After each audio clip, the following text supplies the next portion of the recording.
after I gave birth to my daughter 10 years ago, I got really sick. And it didn't make sense because I was doing all of the right things. I was eating well, I was meditating, I was moving. Like, I lived a very, very healthy life. It didn't make any sense why I got sick. And I kept going to doctors and they kept telling me, like, there's nothing wrong with you. It's kind of the classic gaslighting that most American women receive, unfortunately. And that's what led me to functional root cause approach, because conventional medicine just didn't have any answers for me.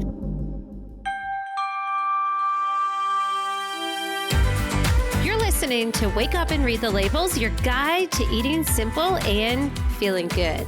If you want to eat clean and feel your best, guess what? You're in the right place. Each week, we talk about ingredients that may be holding you back from feeling your best. We also talk to some brands that are going against the grain and actually using real ingredients we can recognize. Plus, we're sharing stories with people who are just like you, who actually woke up and read the labels. Why is autoimmunity the fastest growing category of disease worldwide? Like, why are these rates rising? Because when I was younger, I've never heard of these things. And my grandma and her friends never had these things. Like, why are we dealing with this? That's a great question. And it's a really complex answer. So if we think about autoimmunity as a misfunction or malfunction of the immune system, we have to just kind of reverse engineer and ask, well, what does the immune system do and why is it reacting like this? So the basic concept of autoimmunity, in case folks are not familiar, is that the immune system sort of mistakes self from non-self, or it loses the ability to differentiate self from non-self. And so the immune system, as we all know, can launch an attack against foreign invaders. So things coming into the body that are not designed to be there. We have this great inflammatory response, this great immune response to kind of kick it out. With autoimmunity, we're doing that to our own cells, our own tissues. And obviously that's a huge problem. We don't want to be launching an inflammatory attack against ourselves. So we have to ask the question, why is the immune system essentially making this mistake? I don't believe that the body makes mistakes. I believe the body is extraordinarily adaptable. So why is it making this misfire? And we have to look to the environment in which we live. There's an awesome quote from Gabor Mate that says, our immune system does not exist in isolation from daily experience, meaning our bodies are essentially tells the story of a life lived. So it's not just one thing that's tripwiring the immune system in this way. It's a collection of a lot of different things. So we can look at our modern diet, we can look at toxin exposure, we can look at the huge changes in our microbiome and our guts. There's a lot of different factors that can play into it. Yeah. Okay. So what do you think is the most important factor playing into this? Is it something we're consistently being exposed to, or is it genetic? Like, what's going on? Genetic plays a role, but it's a pretty small role. When it comes to autoimmunity, it's really lifestyle factors and environmental factors that are making a way bigger difference, which is actually really, really great news, because that's the stuff that we have so much control over. Mm-hmm. So you say lifestyle. What do you mean by that? The way that we're living our life. So the food that we're eating or not eating, whether or not we're moving our bodies, the things that we're being exposed to, our toxic load, our toxic burden, how we're taking care of our microbiome and the different ecosystems that live within and on our body. All of those things will play in. So I feel like we're being very generic in big categories, which is good. I'd like to dive in, but if somebody came to you and they, were suffering, they had Hashimoto symptoms, or maybe they had Graves, they had psoriasis, rheumatoid arthritis. Take me through the steps you would do with them. And then you're saying, like, it's lifestyle choice, or it's your gut microbiome, it's your food. Like, what food should this person be avoiding? What food should they be eating? Also, how do you How do you even know if your gut microbiome is out of whack or not? Yeah, like, and wouldn't it be so awesome if I could just be like, hey, here's the prescription for everybody. So let's talk about autoimmunity and how that is not the case. And I just want to, so I've been doing this work 15 years. I also train clinicians for the past 5. And it's not just the average person that wants that question. It's practitioners who are like, okay, so like, what do we do for these people? I'm like, totally. And is it like a one road way for all, or is literally everyone different? Because that's exhausting for a physician, right? Well, it's more exhausting for the person suffering, quite frankly. It's more exhausting for the person that's like been searching for answers for years and has not found them. So, what we have to understand, because one of the biggest questions I get is like, okay, I have Hashimoto's. That's a super, super common autoimmune disease. How do I treat it? And the treatment is so unique to the individual because we need to know the underlying factors that tripped up your immune system. So we're talking big picture stuff. Of course, we can get into the nitty gritty, but the treatment isn't unique to the condition or the diagnosis. The treatment for autoimmunity is unique to the individual because you have a certain confluence of root causes that like your neighbor might not have, even if you had the same autoimmune diagnosis. Are you wanting to eat better, but this clean eating thing's just a bit overwhelming?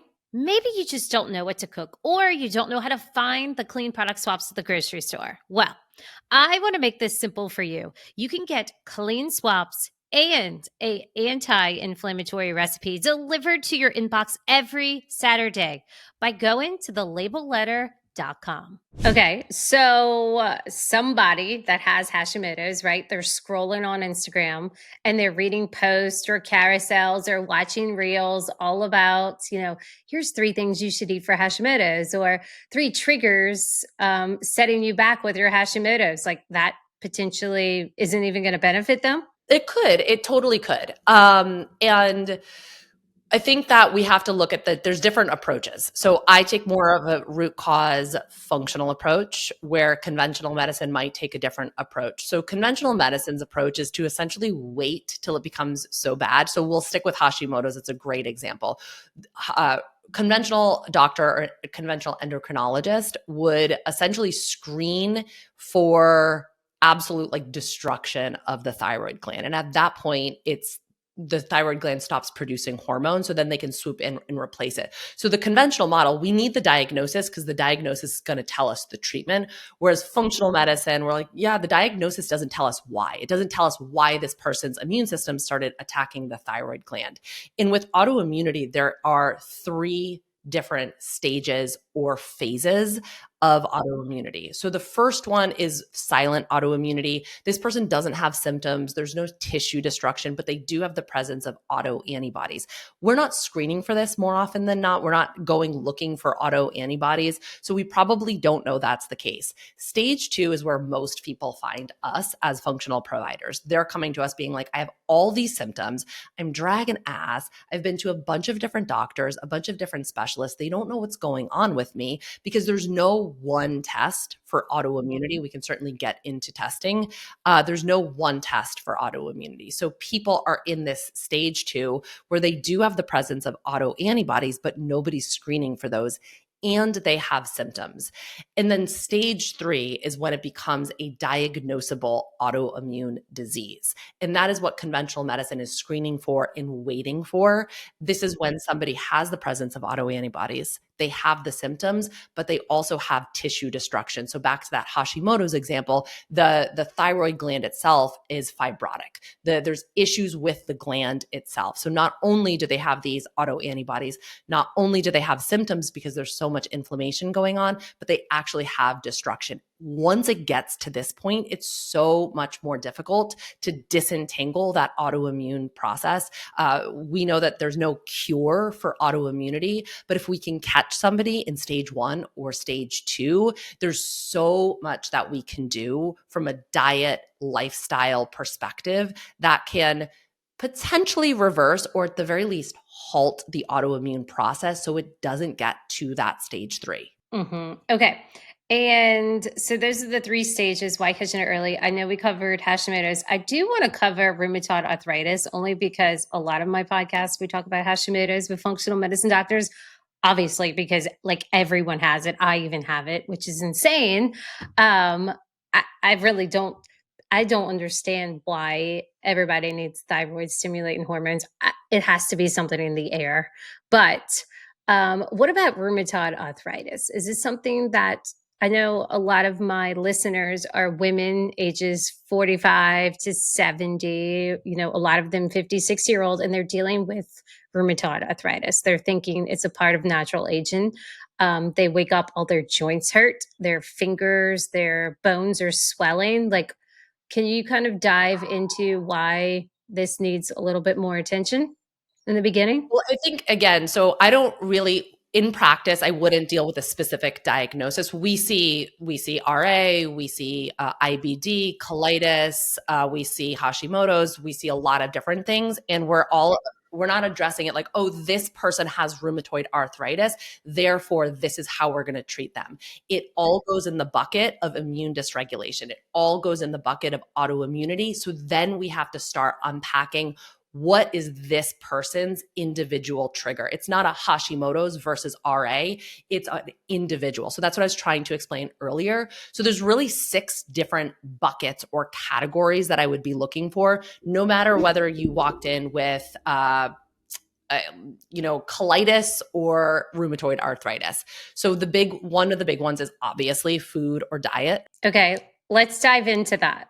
Food and diet. What are some foods and or particular diet foods, I guess, someone should be consuming or avoiding, and then also some diets they should be looking at.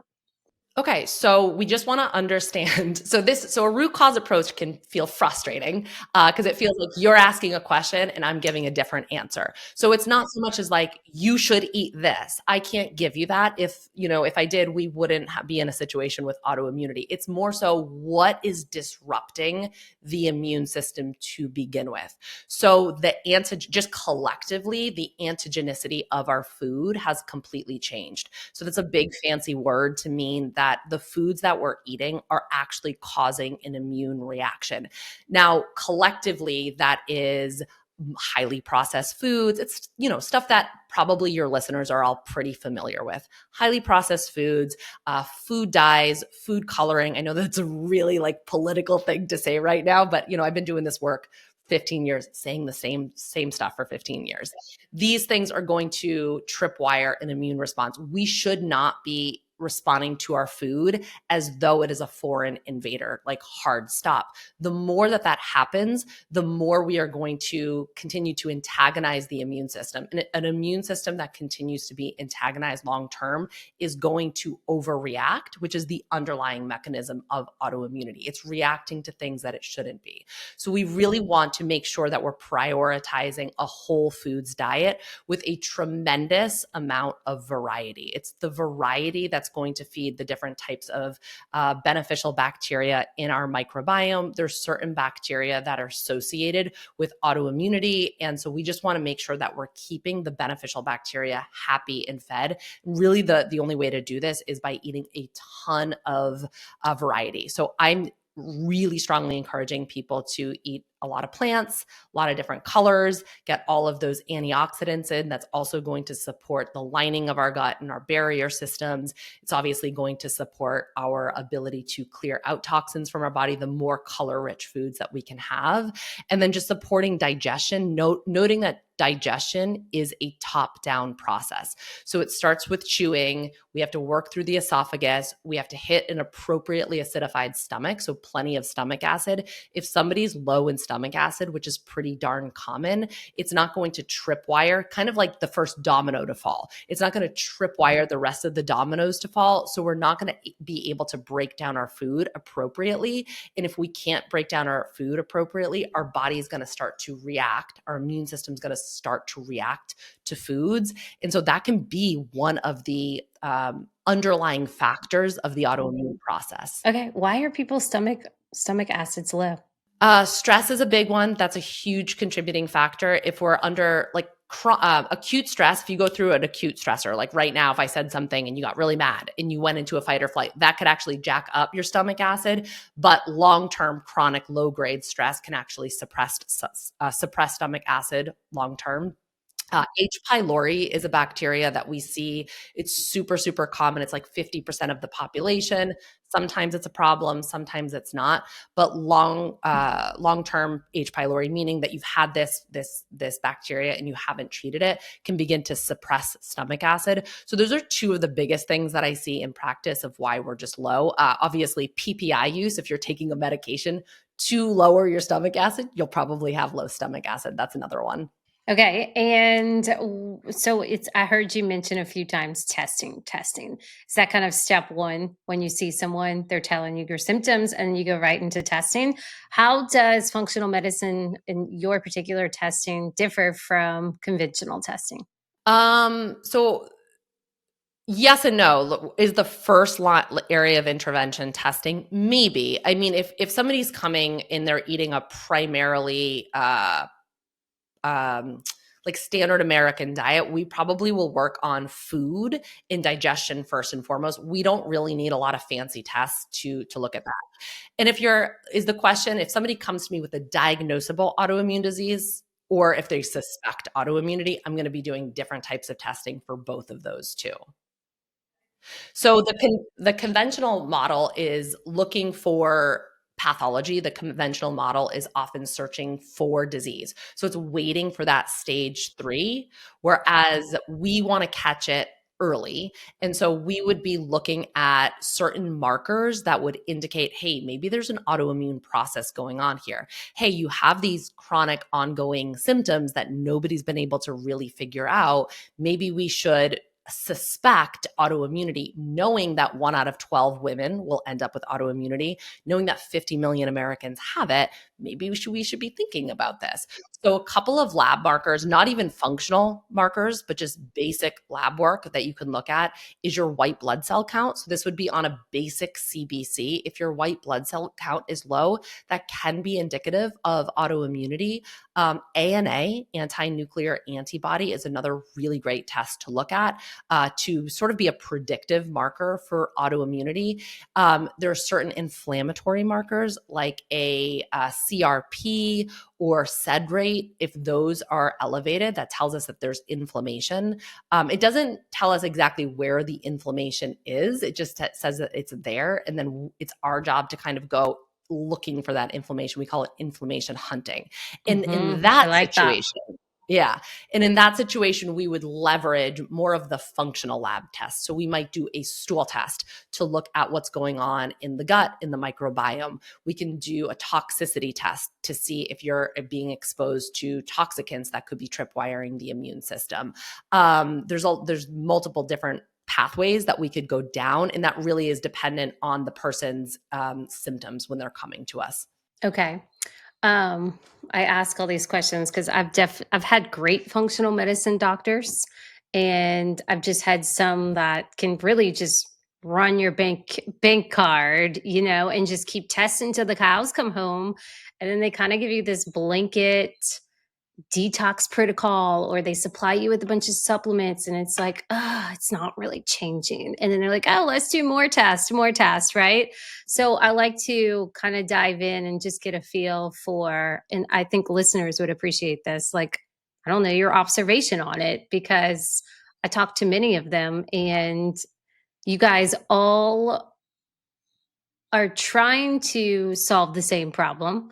And I understand everyone's kind of different, but at the end of the day, it's like, okay, what are the kind of protocols we're doing here that are actually going to work, right? So I know another one is something you guys look for is bacteria, viruses, parasites. How do you feel about sushi? So are we still talking about autoimmunity? Sushi, I mean, if you're cool with worms, go for it. Do you have an appropriately acidified stomach? That's gonna be a big part of how you handle raw fish. But I do want to, I mean, what you brought up is super, super important. And I just want to clarify, and I want to speak into listeners on this. Your functional provider, whether they are a functional health coach or a functional medicine doctor or a functional dietitian, whomever they are, whatever they're practicing, one of the big issues in functional medicine right now is this templated like cookie cutter protocol based approach, which is somebody walks into the door and they're automatically getting these certain labs thrown at them. And then they're getting this generic cookie cutter protocol thrown at them. If you are trying to solve autoimmunity with a generic cookie cutter protocol, it will fail. Hard stop. And that's the thing that frustrates me about a functional medicine's approach to autoimmunity. It's often overly simplified, meaning we just got to go to the gut. Yes, the gut generates so much of our immune system function between the barrier system, the lining of the small intestine, and then also the microbiome itself. That's so much of where our immune system is housed. So it's super important. I've seen a lot of leaky gut protocols. I have yet to see one actually heal autoimmunity. So if we're just saying all you got to do is go to the gut for autoimmunity, whoa, that's so overly simplified. Whoa, like run in the other direction. That is a red flag, my friend. Like, do not. And I also believe that if we are running these very expensive lab tests, functional lab tests that are oftentimes out of pocket, we should be making these recommendations based on the individual. So there should be a really in-depth intake. There should be a really in-depth conversation. The issue with autoimmunity, people are getting the runaround from a conventional approach. They're bebopping around from doctor to specialist, and they come to functional medicine because it's supposed to be the panacea. It's supposed to be the thing that can solve all the problems that conventional medicine couldn't. And they're just getting gaslit in functional medicine in the same way that they've been with conventional medicine. So obviously you struck a nerve. This is like a hot button for me because it's the people that are suffering. It's the patients that are suffering. So the whatever lab, that's why I can't give you a great answer of like what labs to run. It's like depends on the person. What are your symptoms? What's your health history? What labs have you done in the past? Have you had a basic blood panel? Functional medicine like just wants to do like the $600 like toxicity test and doesn't want to look at basic blood work. Let's look at your basic blood work first and foremost. Let's see what data you already have. And then from there, we get to determine what data we need. And so back to the parasite and the infections, a really basic stool test can look at that. It can tell us, are there any GI pathogens that might be contributing to this autoimmune picture? There are certain bacteria that are associated with different type of autoimmune conditions. And so if we see those elevated, we might want to address those. And we're looking at that in combination with blood work as well. So what are your white blood cells doing? What are the actual soldiers of the immune system doing? And we're using all of that combined to determine what the next step is for the individual. Okay, I love it. Why exactly is autoimmune affecting women more than men? Why is there's this gender gap? Oh man, it's 2-1, first of all. 2-1. 2-1. Isn't that nuts? It's crazy. Like, what's the deal? Is it our hormones? What is it? That's a huge part of it. And we also, this is not really discussed as much as it should be, but there's as women, we go through endocrine transitions. That's what they're called. That's what the white paper calls them, all right? Endocrine transitions. But this is puberty. This is pregnancy. This is postpartum, perimenopause, menopause. When we go through these things, our hormones fluctuate. And our hormones really do interplay with the immune system. So we tend to like think about things in silos, like, oh, our hormone system over here, and then our immune system over here, and our like thoughts and our emotions up here, but they're all talking to each other all of the time. So our hormones really, really influence our immune system, estrogen and progesterone in particular. And so when these hormones are going through these wild fluctuations, it's not uncommon for the immune system to get a little bit revved up. So that is part of the picture. Our hormones are different than men's. And so when we go through these big extremes of hormones being all over the place, that can exacerbate any underlying autoimmunity that can really impact our immune system. And so we just want to be be mindful of that. There's nothing that we can change about these endocrine transitions that we're going to go through, but we just want to know that when we are going through this, it is likely to tripwire the immune system. So we just want to make sure that we're taking care of the immune system. So we're working on our stress, we're eating well, we're moving our body, we're staying hydrated, the basics. It comes back to like the fundamental building blocks of health. We really want to anchor those in. But in addition to that, I really believe that a lot of the way that we are conditioned to believe or the beliefs that we have about ourselves as women can really feed into the autoimmune picture. So autoimmunity is essentially like the inability to recognize self. And I think, I had my daughter 10 years ago, and I realized that there was this huge expectation that got put on me, which is like, you don't really exist anymore. Like, people come in and they want to see the baby. They don't really care about you. And one of the highest compliments we can pay mothers in our society is she's a selfless mother. So selfless mom, like that's what in order to be a good mom, we have to reject our own self. And what is the underlying mechanism of autoimmunity but rejection of self? So we go through this life, we have to be a good little girl. Women and girls are historically the peacekeepers, the people pleasers. It's not really appropriate to be angry. It's not really appropriate to have boundaries. We are expected to bleed out to keep those in our lives comfortable around us. And I believe that is part of what contributes to the gender gap in autoimmunity, because we are taught basically at birth to just bleed out, bleed out, bleed out, sacrifice yourself for those around you. And eventually that is going to take a toll on the physical body. If you don't have the ability to say no, your body's eventually going to say it for you. And so I think that this is part of what we're seeing. Clean eating is confusing. Let's make it simple. I got you covered with my new Read the Labels app. Just head to the App Store, search for Read the Labels app, and start scanning your groceries to see if they're clean or not clean. Okay, Erin, tell me your story, how exactly you got into functional medicine. And I know people can follow you on social media at the Functional Nutritionist. Take us into that world. So I went to school for nutrition and dietetics because I had a raging eating disorder. Oh, I love this. Okay, by the way, did you know that companies like General Mills and Pepsi have actually funded that?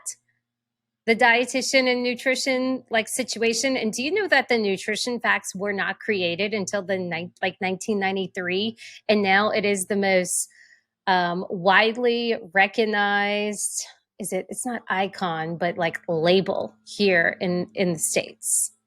What do you think about that label? Well, I didn't become a dietitian. I work with a lot of dietitians and I mentor a lot of dietitians. And so this is not a critique on the individuals. Just when I talk about medicine as an institution, I am never critiquing the individual physicians. Nobody, and I repeat, nobody dedicates their life to medicine unless they genuinely want to help people. So these are more of the institutions that I take digs at, and never the individuals. And I think that's an important distinction that kind of gets lost in all the social media noise. Everyone wants to be a talking head. Everyone wants to do the clickbait thing, but we also have to recognize that these are human beings with beating hearts that we're taking swings at. So I didn't become a registered dietitian because I wasn't really stoked with the institution that was receiving a lot of funding from big food. And there wasn't a lot of opportunity to ask these questions. There wasn't a lot of it was just very much so, at least in my dietetics program, this is the way things are. Structured, right? Yeah, there was a lot of structure and it was very uniform, and I am not that. So I wasn't able to ask questions. I'm a questioner at heart. I also went through this program and my eating disorder got worse. So I was like, okay, well, I did this thing to fix myself. It didn't work. I got to keep digging for answers. And so when I graduated, and I graduated top of my class, like I did really well, but I just was like, this isn't my path. And my advisors were like shocked because they were like, what do you mean? This is the end goal. This is the route you're supposed to take. Yeah. And I was like, I feel like I'm going to like bushwhack my way through this because functional medicine 15 years ago, like wasn't a thing. I started my podcast 7 years ago. It wasn't even taboo. It just wasn't a thing. I started my podcast 7 years ago and it's called the Functional Nutrition Podcast. And people were like, you shouldn't call it that because nobody knows what functional nutrition is. Like that's how much things have changed in just like 10 years, which is incredible. It's awesome.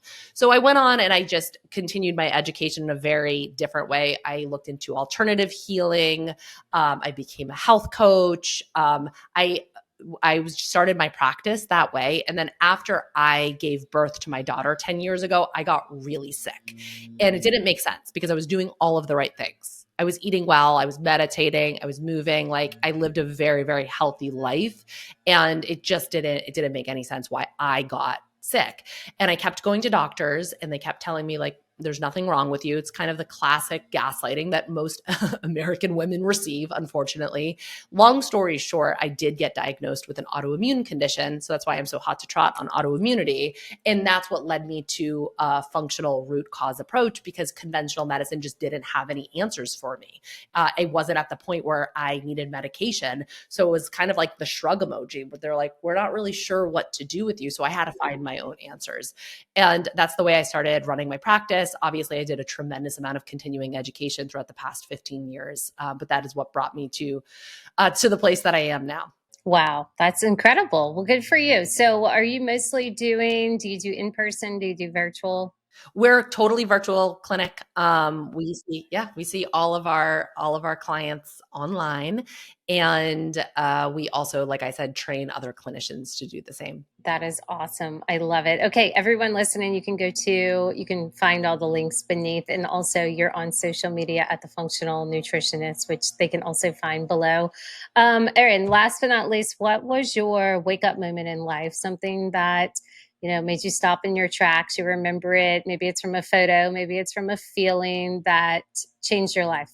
It was literally getting diagnosed with an autoimmune condition when I had a 1-year-old, and I had to learn to prioritize my own self. I had to make myself a priority in my own life.